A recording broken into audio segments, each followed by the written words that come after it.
Welcome to the Uriah Jokes Movie Reviews, the show where Uriah, that's me, reviews movies.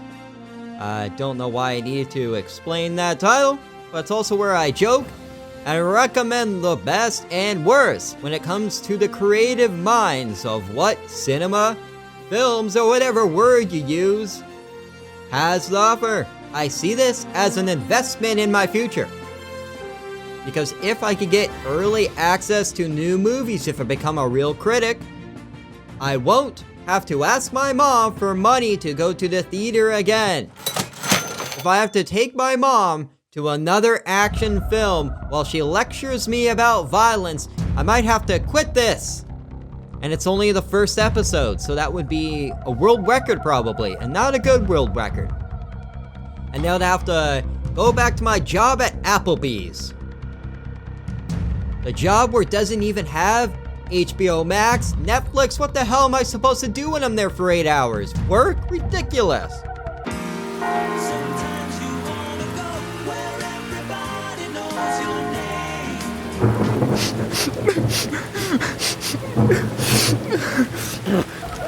But it's Christmas, unless it's not.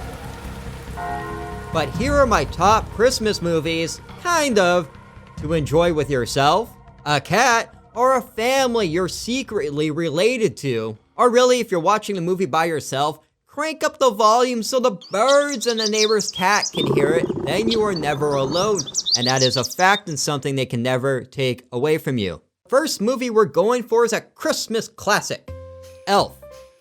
After discovering he is a human, a man raised as an elf at the North Pole decides to travel to New York City to locate his real father. That was a fantastic word for word from IMDb. Remember, cut corners where you can.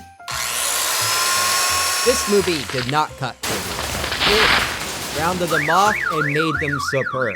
This was Will Ferrell arguably at the height of his career. He's still massively successful, but if you see the previous movies he's been in last little bit, not so much. I mean,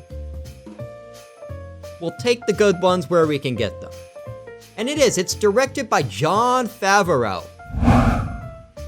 who got a lot of his inspiration because he was actually raised by Keebler elves. That's a fact. Have you seen the video? Here's actually my favorite scene with John.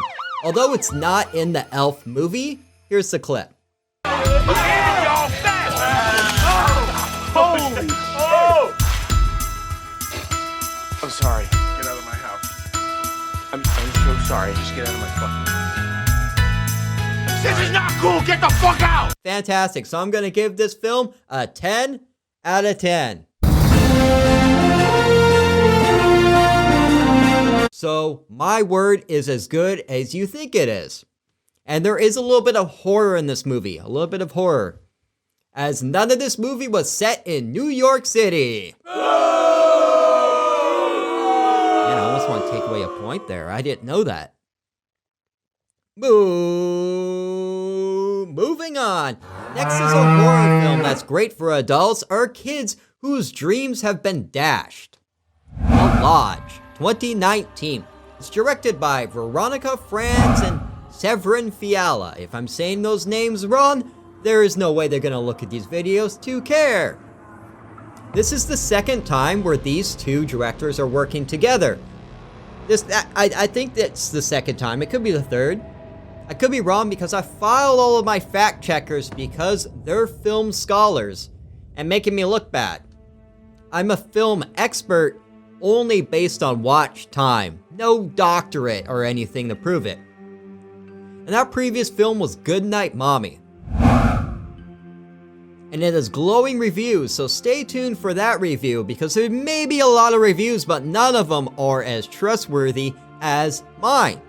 So to make sure that happens, hit that like and subscribe button. During a family retreat to a remote winter cabin over the holidays, the father is forced to abruptly depart for work, leaving his 2 children in the care of his new girlfriend, Grace. Isolated and alone, a blizzard traps them inside the lodge as terrifying events summon specters from Grace's dark past. This film is unsettling as eggnog. This film is unsettling and they didn't even have to bring the outlaws into the picture. How about that, Christmas with the Cranks? If you're a fan of atmospheric horror, this should warm your heart with its cold demeanor. 8 out of 10.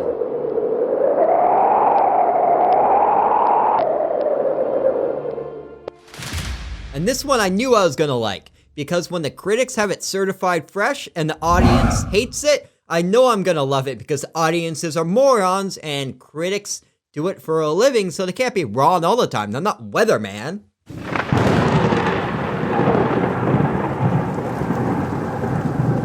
This next one is not terrifying because it's a horror film. It's terrifying because it's a musical and because I like it.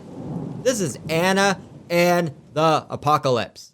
'Twas the night before Christmas, and all through the house, not a creature was stirring, not even a mouse. Young Anna was nestled, all snug in her bed, not knowing tomorrow she'd meet the undead. How would she survive what this season would bring?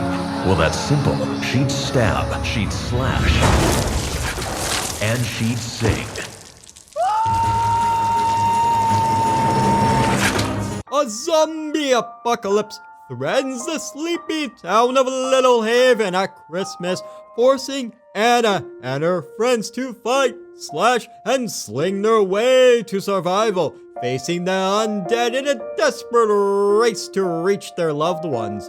But they soon discover that no one is safe in the world, and with civilization tearing apart around them, the only people they can truly rely on are each other. Now I know what you're thinking, is this a communist film? No, it is not.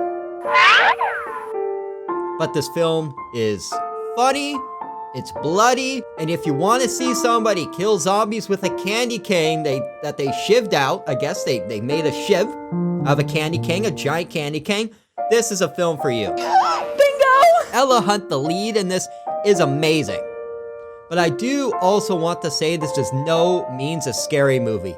The only thing scary is the fact that I'm publicly stating on the record that I enjoy the musical, and that's not going to be good for anybody. That's going to backfire worse than my car when I'm trying to get to the work that I don't want to do. This movie's some holiday fun that won't lead you to a conversation about elves shredding mail-in ballots with Fidel Castro.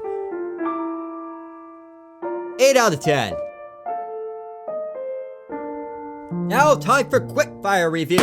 5 reviews in 5 very quick, whatever, minutes, seconds, I don't know. We probably should have put a timer on it. Now time for Quickfire Reviews, where we review 5 movies very quickly. First one is The Night Before. Although they forgot to finish the title, this movie finishes with the funny. 6 out of 10. It loses some points because Nathan Fielder should have been in it more, guys. Come on. Home Alone. Although the movie ending is terrifying, this movie was groundbreaking in showing us the privilege white people have when it comes to child services. First off, how many kids do you have? I mean, now we know what the next UN summit on climate change is going to be about, getting you guys some birth control. I refuse to rate this movie as a risk of losing followers. Number 3, better watch out. This is why I'm terrified of kids and refuse to acknowledge they exist when my friends have them. 7.5 out of 10. A Charlie Brown Christmas the Classic. A fantastic world where adults aren't conspiracy theorists yet. It's a childhood classic, and although I didn't have the best childhood, the fact that this is a fond memory says a lot. I just wish I knew what the deeper meaning of the movie was, but hey, maybe I shouldn't read into it too much. I'll go whole Jim Carrey, the number 23. and this is the first film on the certified Uriah Classic.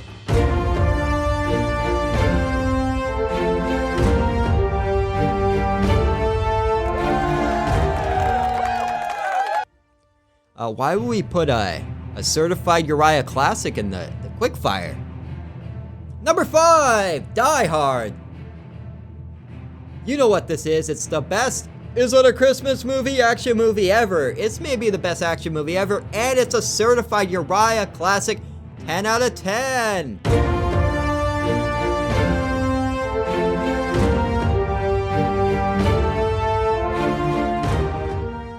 I think the fact that this was supposed to be Quickfire, we weren't really that much quicker at it, and we put 2 certified classics in the Quickfire. I think if there's ever a fire in my house, there is no way I'm gonna save the collection of the DVDs and VHSs that I have to prove to you that I'm into movies. 'Cause I would save my movie collection and not myself.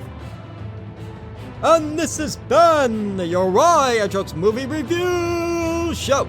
And this has been the Uriah Jokes Movie Reviews. I review movies and joke, and hopefully you enjoy them and find them entertaining. And if you did, hit that like and subscribe button. If you really like them, comment below and tell me what your favorite Christmas movie is, and I'll pretend to care.